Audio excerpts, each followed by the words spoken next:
Sorry sorry sorry. വേണമെങ്കിൽ ഒരു 100 വട്ടം സോറി പറയാം. ഓഫീസിൽ ഒഴിവാക്കാൻ പറ്റാത്ത തിരക്കിലായിപ്പോയി. അതാ ഞാൻ കിച്ചുവിനെ അയച്ചത്. എന്നോട് പിണങ്ങല്ലേ? എനിക്ക് പിണക്കൊന്നുമില്ല. മനുവിന്റെ തിരക്ക് എനിക്കും അറിയാവുന്നതല്ലേ. സമയം കളയാൻ കിച്ചുവിന്റെ കമ്പനി നല്ലതാ. He's so funny.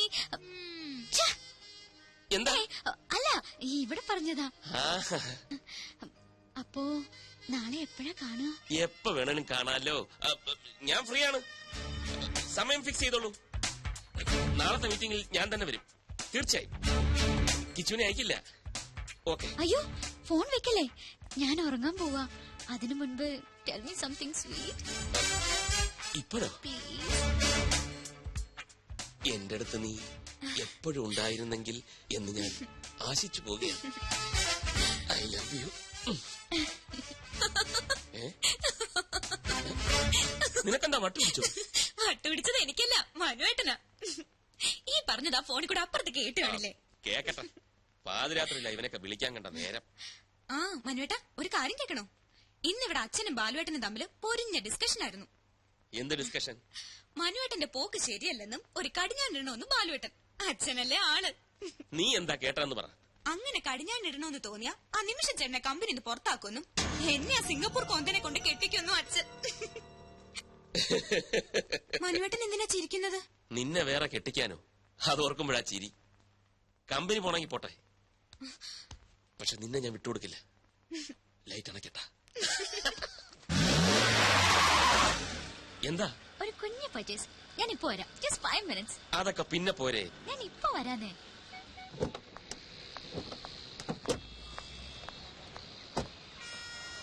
ഇതൊരു നടക്ക് പോവില്ല.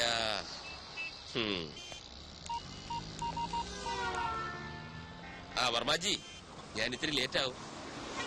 ആ വെൽക്കം ഗ്രൂപ്പിന്റെ മീറ്റിംഗ് വർമാജി അറ്റൻഡ് ചെയ്താൽ മതി. ആ അവള് കൊണ്ട് കൂടെ. ലേക്ക് സൈഡ് റിസോർട്ടിൽ ഒരു സ്യൂട്ട് റൂം ബുക്ക് ചെയ്തിട്ടുണ്ട്. Okay okay, thank you very much. ഒന്നും ഫൈനലൈസ് ചെയ്തിട്ടില്ല. അയ്യോ, ഇവിടെ പറഞ്ഞ വർമാജി, ഞാൻ പിന്നെ വിളിക്കാം. മനുവേട്ടാ, മനുവേട്ടൻ എന്താ ഇവിടെ? ഞാനൊരു ഷോപ്പിങ്ങിന് വന്നു. എന്ത് ഷോപ്പിംഗ്? എനിക്കല്ല, കിച്ചുവിന്. എന്നിട്ട് കിച്ചു എവിടെ? കിച്ചു അകത്തോട്ട് പോയി. ഞാൻ അങ്ങോട്ട് പോകാനായിട്ട് പോവായിരുന്നു. എന്നാ ഞങ്ങളും നടത്തി കുറച്ച് ഷോപ്പിംഗ്. ദേ മനുവേട്ടൻ ഒരു അടിപൊളി ഷർട്ട് വാങ്ങിയിട്ടുണ്ട്, കാണിക്കാം. അതൊക്കെ വിശദമായിട്ട് വീട്ടിൽ ചെന്നിട്ട് കാണാം. പൊയ്ക്കോ പൊയ്ക്കോ, ഭയങ്കര വെയില്. ഇന്നെങ്കിലും ഒന്ന് നേരത്തെ വരില്ല മനുവേട്ടാ? ഇന്ന് നേരത്തെ വരും. മനു, മനു വന്നേ.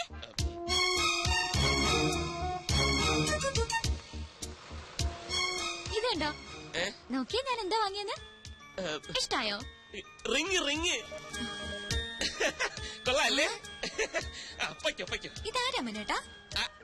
മനസ്സിലായില്ലേ? ഇതകല. ഇന്നച്ചാരാ? നമ്മുടെ കിച്ചുവില്ലേ? കിച്ചുവിന്റെ വൈഫ്.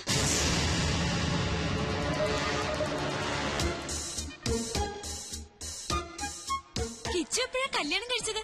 ഇതേ ചോദ്യം ഞാനും ചോദിച്ചു. കള്ളൻ ആരോടും പറഞ്ഞില്ല. ഇന്നാ ഞാനും അറിയുന്നത്. കിച്ചു അവിടെ ഷോപ്പിംഗ് കഴിഞ്ഞില്ലേ? ഒരാളെ ഇങ്ങോട്ട് പരിചയപ്പെടുത്തുമ്പോ തിരിച്ചും പരിചയപ്പെടുത്തണ്ടേ? ഈ മനുവേട്ടന്റെ ഒരു കാര്യം. ഇത് രഞ്ജു, ഇത് അഖില. അല്ല, ഇത് മതി ഞാൻ പറഞ്ഞോളാം. അഖില, ഞാൻ രഞ്ജു, മനുവേട്ടന്റെ ഭാര്യ.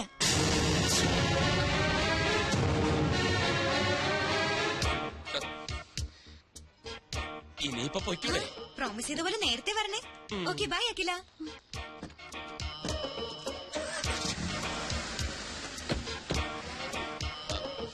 അഖില, കള്ളനാ നിങ്ങൾ. പേരും കള്ളൻ. അഖില, ഞാൻ പറയുന്നൊന്ന് കേൾക്ക. എനിക്ക് കാണണ്ട ഇനി നിങ്ങള്.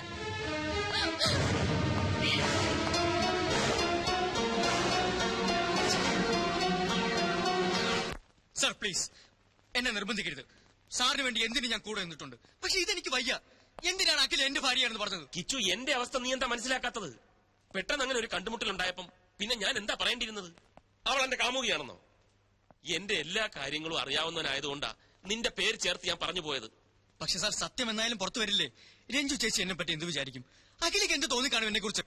അഖിലെ ഞാൻ പറഞ്ഞ് മനസ്സിലായിക്കൊള്ളാം. അതിനാ ഒരു തവണ കൂടി അവളെ എന്റെ മുന്നിൽ എത്തിക്കാൻ ഞാൻ നിന്നോട് ആവശ്യപ്പെടുന്നത്. ഇല്ല സാർ, എനിക്കതിന് കഴിയില്ല. എന്നെ ഒഴിവാക്കി തരണം പ്ലീസ്.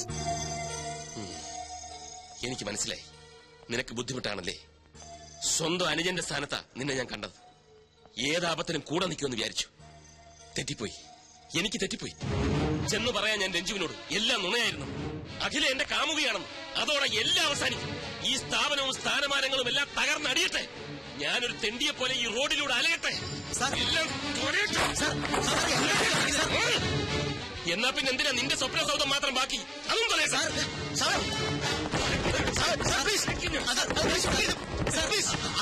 കാട്ടരുത്.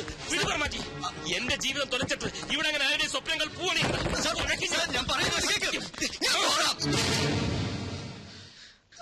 ഞാൻ പോകാം. അഖിലയുമായി സംസാരിക്കാം. അവളെ സാറിന് മുമ്പിൽ കൊണ്ടുവരാം. ഇതാ പണം. ഇനിയും വേണോ? തരാം. വേണ്ട സാർ, ഒന്നും വേണ്ട. സാറിനത് എന്തു പറ്റി? ഇത്രയും ദേഷ്യം ഇതുവരെ ഞാൻ കണ്ടിട്ടില്ല. ഞാൻ ദേഷ്യപ്പെട്ടെന്ന് ആര് പറഞ്ഞു? ചെറിയൊരു ഡ്രാമയല്ലേ.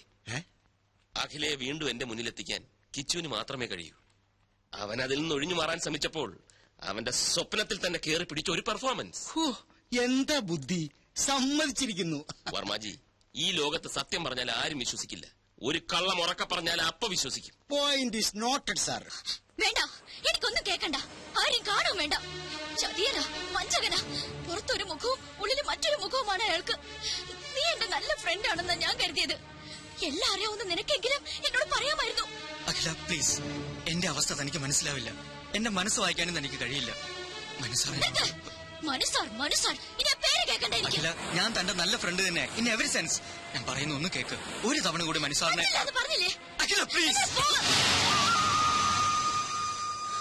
I am sorry. ഞാൻ പോകാം.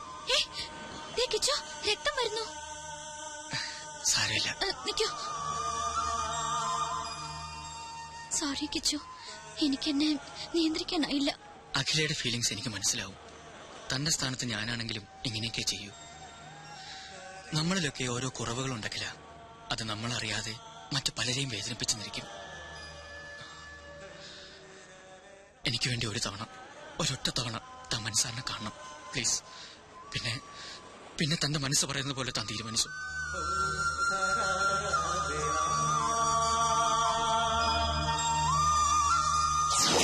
ഇനി എന്താ പറയാനുള്ളത്? ഒരു നുണ മറയ്ക്കാൻ മറ്റൊരു നുണ, അല്ലാതെന്താ? അഖിലയോട് ഞാൻ ഒരു നുണയും പറഞ്ഞിട്ടില്ല. ഇല്ലായിരിക്കാം, പക്ഷേ പറയേണ്ട ഒരു സത്യം മാത്രം പറഞ്ഞില്ല. നിങ്ങൾ വിവാഹിതനാണെന്ന സത്യം. ഇല്ല, പറഞ്ഞില്ല. എന്തുകൊണ്ട്? അത് സത്യമല്ലാത്തതുകൊണ്ട്. രഞ്ജു എന്റെ അമ്മാവന്റെ മകളാണ്. സ്നേഹിച്ച പുരുഷൻ വിവാഹത്തലേന്ന് കാലുമാറിയപ്പോ മറ്റേതൊരു പെൺകുട്ടിയെയും പോലെ മാനസികമായി അവളും തകർന്നുപോയി.